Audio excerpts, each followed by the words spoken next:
കൊണ്ടു കിടക്കുന്നു. മാമച്ചാ അതിലൊരുത്തി എന്നെ മൈൻഡ് ചെയ്തില്ല എന്നുള്ളത് സത്യം. സ്വാഭാവികം. അത് പിന്നെ ഒരു പെണ്ണും എന്റെ മനസ്സിൽ കയറിയിട്ടില്ല. ദയവായിട്ട് കാണിച്ചു തന്നാളാ അവളെ. അല്ലേ പിന്നെ അച്ഛൻ എന്നെ വലിച്ചേറ്റ് പള്ളി കൊണ്ടോട്ട് വല്ല കാര്യമുണ്ടോ? അതുകൊണ്ട് തന്നെ ഇത് നടക്കുമെന്നാ ഞാൻ കരുതിയത്. നടക്കും മാമച്ചാ. വിവാഹം അങ്ങ് മേളി സ്വർഗത്തിൽ വെച്ച് നടക്കുന്നല്ലേ നമ്മുടെ ബൈബിളിൽ പറഞ്ഞേക്കുന്നേ. പോടാ. ഇതേതാടാ വണ്ടി? ഇതോ? ഇത് ഡസ്റ്റർ. നല്ല മൈലേജാ. അതല്ലടാ, ആരുടെ വണ്ടിയാന്ന് അത് നിങ്ങക്ക് മനസ്സിലായില്ലേ? നമ്മുടെ മരിച്ചുപോയ മാത്തൻ ചേട്ടന്റെ ദൂർത്തുപുത്രനില്ലേ, പണ്ട് ഒളിച്ചോടി പോയ ചാർലി. അവൻ ബോംബെ പോയി കുറെ കാശുണ്ടാക്കി വന്നതാ. ഇപ്പൊ ആ പേട്ട് സൈമന്റെ വീടും പറമ്പ് വാങ്ങിച്ച അവിടെയാ താമസം. ചാർലിയുടെ പുതിയ കൂട്ടുകാരായിരിക്കെന്നറിയോ? ആ ജോസും അമ്മാവനും കൊച്ചാപ്പിയും. അവൻ അങ്ങനെ തന്നെ.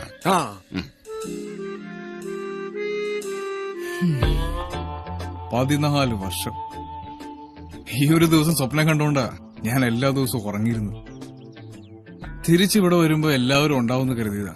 പക്ഷേ ഉണ്ട് ചാർലി, ഞങ്ങൾ എല്ലാവരും ഉണ്ട്. എന്നും ഇങ്ങനെ പഞ്ചായത്തൊക്കെ ആയിട്ട് നടന്നാ മതിയോ ജോസേ? നോക്കുന്നുണ്ട്. രാഷ്ട്രീയമല്ലേ? നോക്കാം. അല്ല, ഇവിടെ ഇപ്പൊ മാമച്ചനെ ഒതുക്കേണ്ട വരുമല്ലേ? ഓ, അത് ഒതുക്കാൻ മാത്രമൊന്നുമില്ല. ചുമ്മാ ഇങ്ങനെ തേച്ചു മെനിക്ക് നടക്കുന്നേ ഉള്ളൂ.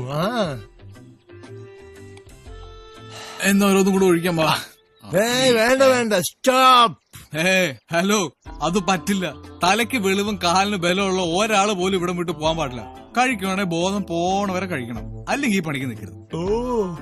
ഇങ്ങോട്ട് കൊണ്ടുപോവാ. ചാർലി, ഇങ്ങനെയൊക്കെ അങ്ങ് പോയാ മതിയോ? കല്യാണം കഴിച്ചൊരു കുടുംബമൊക്കെ ആവണ്ടേ? സത്യം പറഞ്ഞ ഈ വരവിന് അങ്ങനെ ഒരു ഉദ്ദേശം കൂടെ ഉണ്ട്. ഒരു നല്ല കുട്ടിയെ കണ്ടുപിടിച്ച് കല്യാണം കഴിക്കണം. ഈ പണം ഉണ്ടാക്കാൻ വേണ്ടിയുള്ള ഓട്ടത്തിനിടെ ജീവിക്കാൻ മറന്നു. അക്കാര്യം ഞങ്ങളെത്തി. അതെ, നമ്മുടെ പോസ്റ്റ്മാൻ ജോർജിന്റെ ഇടൽ മകളില്ലയോ, അവളെ നമുക്കൊന്ന് ആലോചിച്ചാലോ? അവളല്ലേ സെന്റ് ജോർജ് ബസിലെ കിളിയുടെ കൂടെ ഒളിച്ചോടി പോയത്. അതിന്റെ പിറ്റേ ദിവസം തന്നെ അവള് തിരിച്ചു വന്നില്ലയോ? രാവിലെ മുറ്റടിയും ഞാൻ കണ്ടതാ. അന്നാ കുഴപ്പമുണ്ടാവൂല. ചേച്ചേ, അതൊന്നും ശരിയാവത്തില്ല. നമ്മുടെ വറീദിന്റെ മോളിൽ ആ കുട്ടിയെ ഒന്ന് ആലോചിച്ചാൽ. അത് ശരിയാവത്തില്ല. എന്താ ശരിയാവത്തെ? അതിന് എന്നാ കൂറ അയാളെ കയ്യിലുള്ളേ? അതല്ല, അത് പോട്ടെ. പെണ്ണെങ്ങനെയുണ്ട്? കരക്ക, പക്ഷെ കിട്ടപ്പോയൊന്നുമില്ല. നല്ല കുട്ടിയാന്നേ. എനിക്ക് വേണ്ടതോ തന്നെ. നിങ്ങളൊന്ന് ആലോചിക്ക്. പെൺകുട്ടി 10 മാറ്റ. അതിന് നീ ഉറച്ചു നോക്കിയിട്ടുണ്ടോ? സ്വന്തമായിട്ടുള്ളത് ഉറച്ചു നോക്കാൻ പറ്റിയിട്ടില്ല. അതിപ്പോഴും പണയത്തില.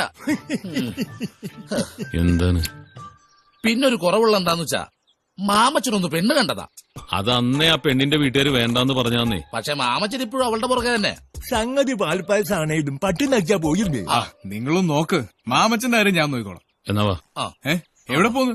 ഇരിക്ക്. അല്ല, ഞങ്ങൾ പോയിട്ട് ഇതൊന്ന് സംസാരിച്ചിട്ട് വരട്ടെ. അത് നാളെ എങ്ങനെ സംസാരിക്കാന്നേ? ഇതൊന്നും അങ്ങനെ നാളത്തേക്ക് വെക്കാൻ പറ്റില്ല ചാർലി. നിങ്ങൾ ചെല്ലേ. നീ വരുന്നില്ലേ? നിങ്ങൾ പോയി നടത്തിയിട്ട് വാ, ഞാനിതൊന്ന് കടത്താം.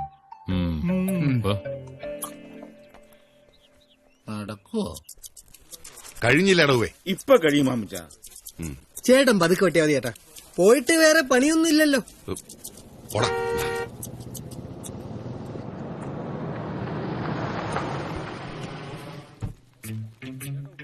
മാമച്ചോ, എന്നാ ഉണ്ട് വിശേഷം? കൊറേ നാളായല്ലോ കണ്ടിട്ട്. ഡൽഹിയിലേക്ക് എങ്ങനെ? എല്ലാരും സുഖമായിട്ടിരിക്കുന്നോ? പിന്നെ നിന്റെ പാർട്ടിക്കാര് ഡൽഹിയിൽ ക്ലച്ച് പിടിക്കാത്തോണ്ട് അവിടെ എല്ലാവർക്കും നല്ല സുഖമാ. നീ വന്നേ. എന്നാടാ നിനക്കെന്നാടാ ഒരു സന്തോഷമില്ലാതെ? സന്തോഷിക്കുന്നതിന്റെ അപ്പച്ചാത്തൊന്നുമില്ലല്ലോ. ഓ, നിനക്ക് ഭയങ്കര സന്തോഷം തരുന്നൊരു കാര്യം ഞാൻ പറയട്ടെ. നീ കെട്ടാൻ നടന്നൊരു പെണ്ണില്ലേ, ഏത് നമ്മുടെ വറീദിന്റെ, അവിടെ കല്യാണം ഞങ്ങൾ എല്ലാവരും കൂടി അങ്ങ് ഉറപ്പിച്ചു. ഇന്നേ വരെ നീ എനിക്കിട്ട് തന്നിട്ടുള്ള എല്ലാ പണിക്കും ഒരു മറുപണിയായിട്ട് ഇതിനെ കാണണം. നമ്മളെ കൊണ്ട് ഇത്രയൊക്കെ പറ്റൂ. പിന്നെ അവളെ കെട്ടാൻ പോകുന്നതേ നിന്നെപ്പോലൊരു തൈക്കിളവനല്ല, യൂത്തനാ, യൂത്തൻ. ചാർലി, ഒന്ന് ഇവിടം വരെ വരൂ.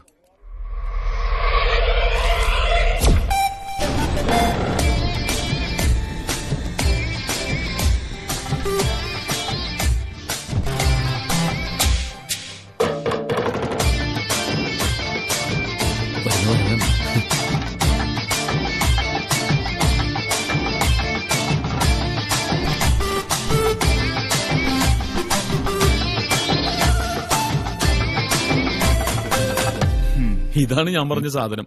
മാമച്ചൻ വലിയ പുള്ളിയാ. ഡൽഹി കണ്ടുപിടിച്ച ആളാ. ഇന്ത്യൻ രാഷ്ട്രീയ ചരിത്രത്തിൽ മാറ്റിവെക്കാൻ പറ്റാത്തൊരു അധ്യായം നിൽക്കുന്നത്. Hi, I am Charlie. Mamachan Mamachan എന്നെ ഒന്ന് സഹായിക്കണം. എന്റെ അപ്പം മരിച്ചപ്പോ എന്നെ അറിയിക്കണമെന്ന് ആഗ്രഹിച്ച ഒരേ ഒരാള് മാമച്ചന. ഒരുപാട് അന്വേഷിച്ചല്ലേ. മാമച്ചൻ അറിയാലോ എനിക്ക് ഇവിടെ അങ്ങനെ ആരും ഇല്ലെന്ന്. അതുകൊണ്ട് എന്റെ അപ്പന്റെ സ്ഥാനത്ത് നിന്ന് മാമച്ചൻ എനിക്ക് കല്യാണം നടത്തി തന്നെ. ഇപ്പോ ഇച്ചിരി സന്തോഷായില്ലേ? കാണാം.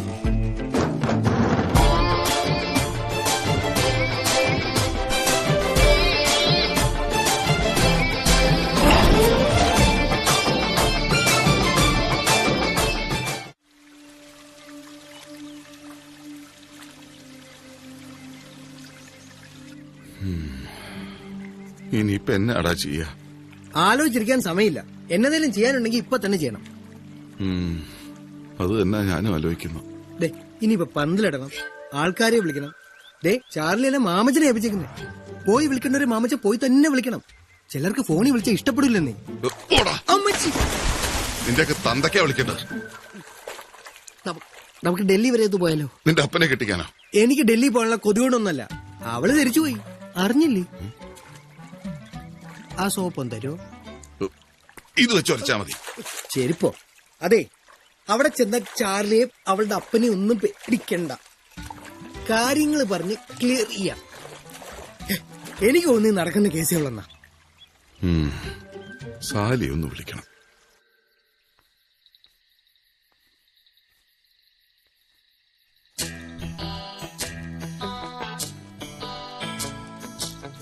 ചേട്ടായിയെ നിർബന്ധിച്ച് വിളിച്ചു വരുത്തിട്ട് ചേട്ടായി ഒന്നും മിണ്ടി പോലുമില്ലല്ലോ. കൊച്ചുറങ്ങിയോടി. ആ ഞാനേ ഒരു കാര്യം പറഞ്ഞ കടിച്ചു കയറാൻ വരുവോ? നീ പറ. കഴിഞ്ഞ ആഴ്ച നമ്മുടെ തെക്കേലെ ജിമ്മിച്ചന്റെ കല്യാണ ഉറപ്പിലായിരുന്നു. അവർ ഇന്റർനെറ്റിൽ പരസ്യം കൊടുത്തിട്ടേ 2 ആഴ്ച കൊണ്ട് ആലോചനകൾ എത്രയും വന്നെന്നറിയാവോ?